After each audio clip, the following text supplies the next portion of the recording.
In this video, I'm going to show you how to edit a video cover in CapCut. Let's get started. Once you finish editing your video, click the cover icon on the timeline to begin. Choose a frame from your video by moving the playhead or upload an image from your device. For this example, we'll select a frame from the video. Click Edit to customize your cover. Browse and apply a template from the available options. Edit the text content, adjust its position, and customize colors or fonts to match your style.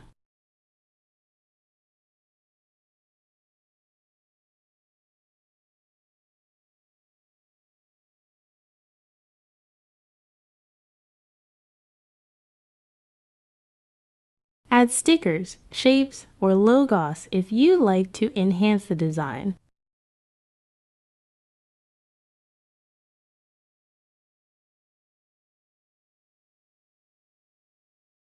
When you're done, click Save to finalize your cover. Finally, tap the Export button. Before saving, select Add Video Cover at the beginning if needed. Thanks for watching. Subscribe for more quick tips.